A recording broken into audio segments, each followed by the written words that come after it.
To other news now, the Jamaica Constabulary Force's Agricultural Protection Branch, APB, is urging the public to exercise caution when purchasing beef following the illegal slaughter of 8 cows in Clarendon between Friday and Saturday.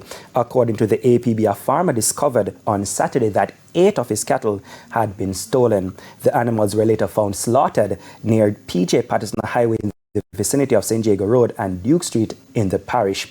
The APB is warning residents not to purchase beef from unknown or unverified sources in the area.